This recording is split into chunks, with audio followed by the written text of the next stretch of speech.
G'day, welcome to Endurance Room. Hope everyone's doing well. So today, I'm gonna run you guys through my Bushcraft backpack for winter camping up here in the Adirondacks of upstate New York. This is at the suggestion of my friend Tom Blakely, the Prepared Pathfinder. If you're not following his channel, I highly recommend you go do so. He's got a really amazing body of work. He's an excellent teacher. He was in the British military. He was a Pathfinder, paratrooper. He's got a pretty broad skill set, and he's really excellent at putting videos together and teaching this stuff. So go check him out. I have a link down below to Tom's loadout for his Bushcraft backpack. And with no further ado, let's get into mine. This is the pack we're gonna be looking at. The Swedish Ryggsäck ST. ST for store, as in store more, or big rucksack. It is about 65 liters, canvas, leather. It's got a steel frame. One main compartment in the middle here. There's a small pocket in the lid and then two pockets on the sides. We've got leather straps, steel frame, and then I added a MOLLE 2 hip belt to help improve the carrying. This definitely kicked it up a couple notches for me and let me load the hips a lot easier. This pack is meant for skiers and people on snowshoes. It's not for everybody, but it seems to fit me pretty well, and I like it. At the top of the pack, I've got my Savota ASKARE. This is a 7-liter hip pack, and in here I keep anything that I want to get to quickly out on the trail, like my first aid kit. I've got things for stopping a bleed in here, or stabilizing a joint, spraining an ankle or something. I've got a tourniquet, things for making a fire, notepad, compass, a map of my area, hygiene, canteen cup. There's a small fire kit. Then I've got some things for maintenance in here for maintaining my knives, like a DC4 sharpening stone. These are really good. I've also got a Speedy Sharp. This is pretty useful for just putting a quick edge on something, even stropping it up, honing it. This does a really good job. Also got Swiss Army knife with all the basics: scissors, tweezers, toothpick, ferro rod. Notice the bright yellow cord on here. You never want to set these down, but if you do, something like this will help you find it. And you can also use this to clip it into your gear. Got an extra ridge line, as well as some stuff for first aid. It's really easy to remove the hip pack. It just clips off. And if I want to take this and go explore without taking the rest of my backpack, or say I set up my camp and I don't need the big backpack, this gives me something to run around with, so I at least have my basics covered. So I really appreciate the ASKARE. Highly recommend it. On top of the pack, I've got my sleeping pad. This is the Finnish Defense Forces sleeping pad from Savota. Really good piece of kit. It is a foam pad.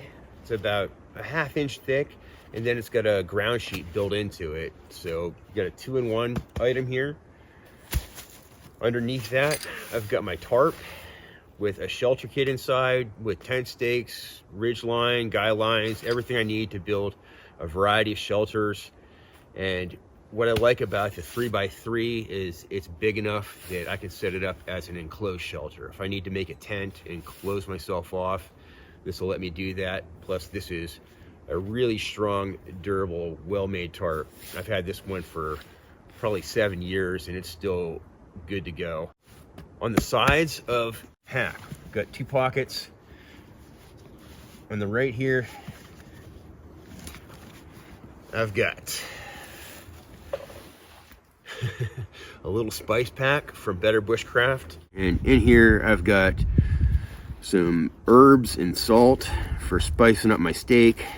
Just regular old salt, sea salt, some coffee, and this one I need to fill back up. But this is a handy little piece of kit. Right here, I have a small stove. I like to stuff it with birch bark and various tinder, so I've got a fire ready to go. It's basically surefire. I need to get something going in a hurry. I can just light this up and I'm good. In the rain, it doesn't matter. I'll throw my tarp up, pull this under my shelter, and I can move it around with my leather gloves. You can set it up like so and cook over coals. You can heat your coffee up right on top of this. Really nice piece of kit. It's really light, it's compact. I just wrap it up in this old cheesecloth.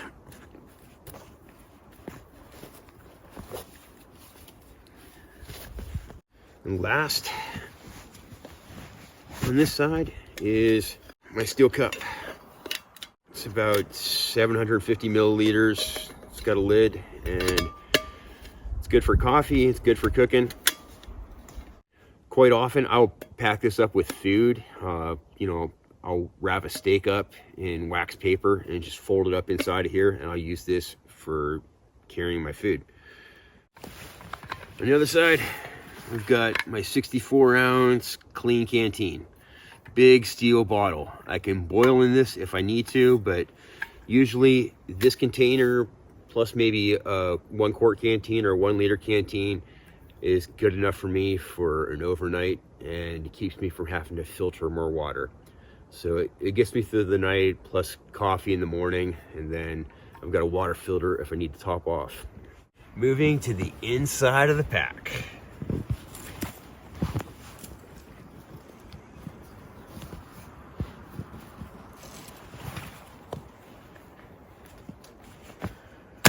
Right up top here, I've got an extra ground sheet. This is a German elephant skin.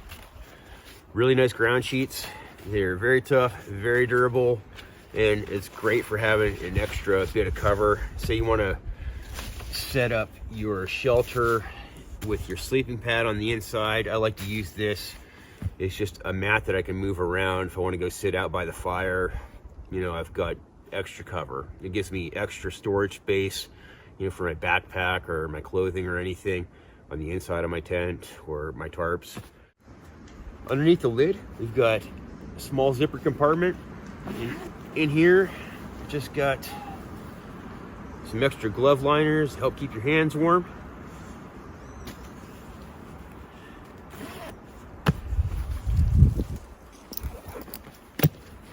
Up first, we've got an extra warming layer. Just an extra fleece to throw on after I stop moving. If I need to, you know, throw something on underneath my jacket, I've got something quickly available. This is my food bag. I've got a kettle, a pot, you know, a fork and a spoon in here. I'll put my food inside of the kettle, or if I need extra room, it'll expand out, and just in a nice dry bag. During the warmer months when I got to worry about bears, I will take a long piece of paracord and run this up the tree and get it out of the way. But this is my cook kit.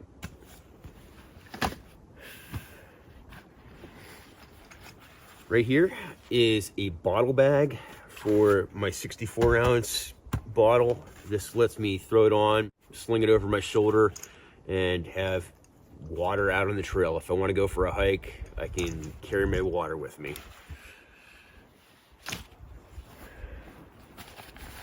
In here, I've got a bag of cordage for setting up shelters, for doing bushcraft projects. I've got both paracord, bank line, different lengths, different colors.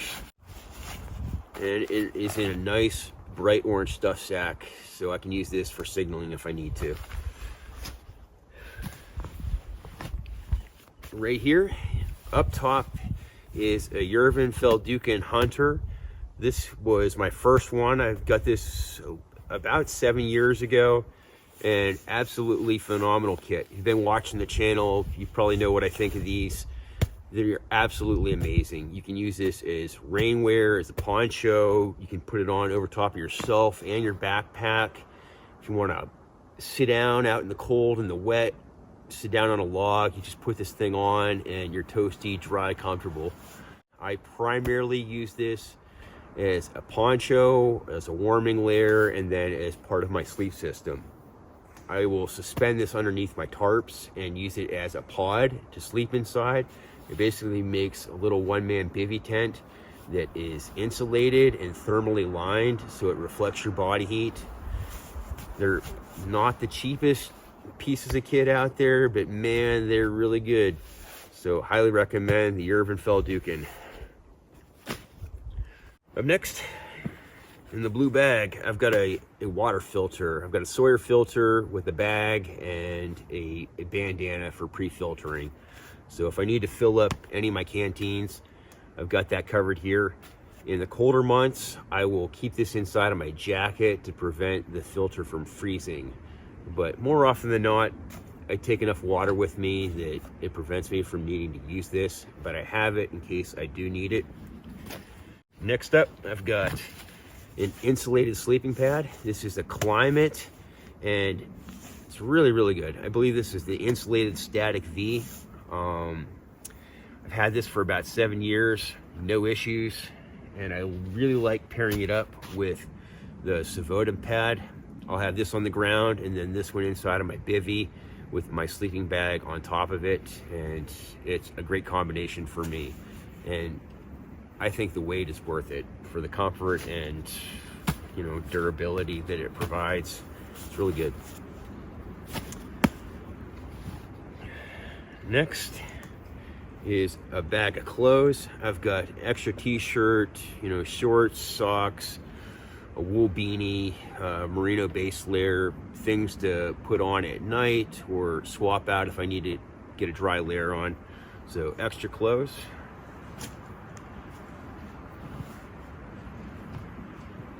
I've got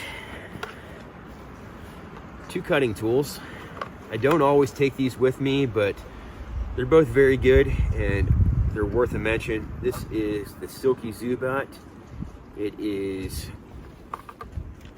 a fixed blade saw and it's got a curved blade. It cuts real good. It cuts on the pool and it'll let you take, you know, a pretty big log, no problem. So if you need to set up, you know, a long fire, you know, just cut a lot of firewood, this will get it done. And this is a Japanese hatchet called the Nata, the Silky Nata. It's basically a straight blade machete with a bit of a forward tilt, kind of like a kukri. And I have it set up here with a lanyard so I can get out on the end of it. And as you can see, with my wrist straight, the blade is angling forward into the cut. So the blade arrives before your hand does and really bites in. It is a great little tool. It's easy to sharpen, easy to maintain, but just be careful, wear some gloves with it, and get to know it before you really start testing this thing out, because this will take stuff off, no problem. The Japanese samurai used to use naganatas back in the day, and it's basically one of these on the end of a 5-foot, you know, handle, and they would use that on the battlefield, and they're absolutely devastating. We're almost there. I've got a piece of wax canvas as a small ground sheet, as a kneeling pad for around my campfire. A small sit pad. And then last but not least, I've got a wool sleeping bag. And this is from my friend James. He sent this to me a number of years ago. It's Korean War era. I ended up modifying it with a wool blanket that I had laying around. I put in a longer zipper, and I also extended the bottom out and doubled that up for basically just an overall longer, more comfortable bag. It's heavy, it's cumbersome, but I really, really like it. I like sleeping in it. I love wool, and I really like pairing this up with Jerven. If this isn't warm enough by itself, I can put the Jerven over top of it and I'm good. I can put this inside of the Jerven as a pod and it's even warmer. Plus, the wool helps with any condensation that would happen inside of the Jerven, and it's a really good combination. Last but not least, this is what I carry in my pockets on the regular. This is a Swiss Army knife, one-handed trekker with a serrated blade. After you get used to it, it's pretty easy to maintain, and they're really sharp. It's a great utility knife. I also appreciate it because it's got a small saw. It's not a good saw, but it's much better than the saw that you don't have. And if you need to cut off a small branch to make a toggle or something, it's pretty handy. And it's right there in your pocket. It's nice and light and portable. One-handed trekker. I carry a Leatherman rebar. This is my multi-tool. Primarily, I keep it for the pliers, but it's got some good stuff on there. And it's nice and light, nice and compact. Good old Bic lighter, that's always in my pocket. And a length of paracord for tying up my backpack or anything else that I need to lash. I keep some cordage on me. All right, guys, there you have it. I hope you enjoyed. Go check out Prepared Pathfinder. We'll see you in the next one. Cheers.